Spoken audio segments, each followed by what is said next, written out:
আমরা ছাত্রদল যারা করি, ছাত্রদল একটি আদর্শিক ছাত্র সংগঠন, যেখানে আমরা শহীদ রাষ্ট্রপতি জিয়াউর রহমান, বেগম খালেদা জিয়া এবং তারেক রহমানের আদর্শকে ধারণ করি।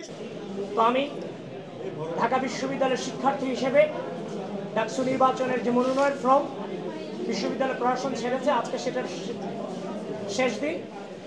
আমি আমার মনোনয়নপত্র গ্রহণ করেছি। আমার সংগঠনের নির্দেশ অনুযায়ী একজন কর্মী হিসেবে আমি আমার মনোনয়নপত্র নিয়েছি। এখনো পর্যন্ত বাংলাদেশ জাতীয়তাবাদী ছাত্রদলের প্যানেল প্রকাশিত হয়নি, নির্ধারিত হয়নি।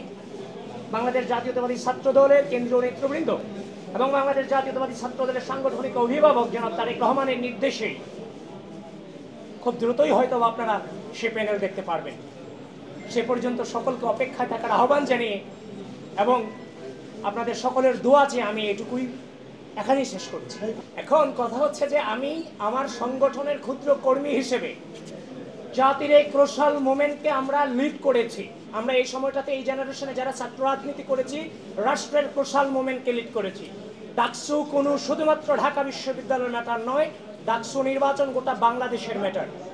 সুতরাং এই ক্রোশাল মোমেন্টকে লিড করার জন্য আমরা এগিয়ে এসেছি, ফর্ম তুলেছি।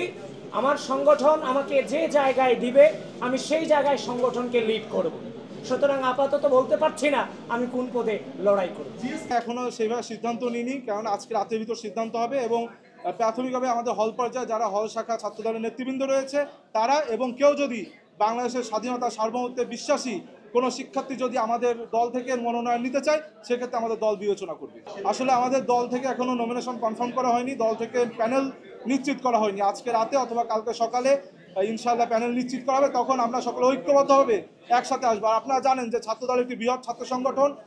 এখানে আপনি দেখেছেন যে কেন্দ্রীয় সংসদে পদ 28টি, কিন্তু আমাদের 450-র অধিক নেতাকর্মী রয়েছে যারা এই 28টি পদে ইলেকশন করতে চায়।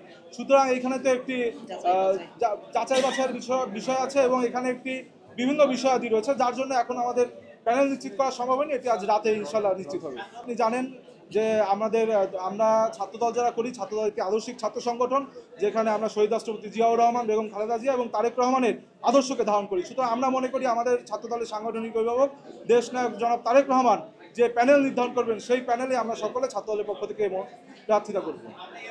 আপনাদের বললাম যে ছাত্রদল বৃহৎ ছাত্র সংগঠন, এখানে 28টি পদে 400-র অধিক জনপ্রিয় ছাত্রনেতা রয়েছে যারা প্রার্থিতা করতে চায়।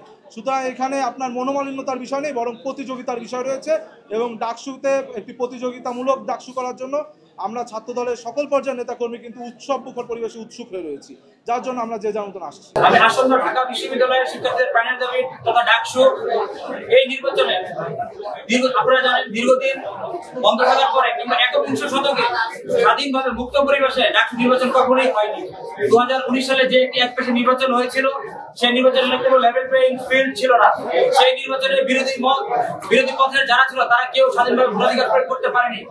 আপনারা জানেন 2024-এর ছাত্র জনতার অভ্যুত্থানের মাধ্যমে বাংলাদেশের ছাত্র রাজনীতির যে ইতিবাচক ধারা সূচিত হয়েছে এবং ঢাকা বিশ্ববিদ্যালয়ের শিক্ষার্থীদের প্রাণের আকুতিকে ধারণ করে ঢাকা বিশ্ববিদ্যালয়ের সর্বোচ্চ অথরিটি তথা আচার্য বিশ্ববিদ্যালয়ের উপাচার্য মহোদয় ডাকসু নির্বাচনের নীতিগত সিদ্ধান্ত নিয়েছেন এবং আমরা ইতিমধ্যে দৃশ্যমান অনেক অগ্রগতি দেখতে পাচ্ছি।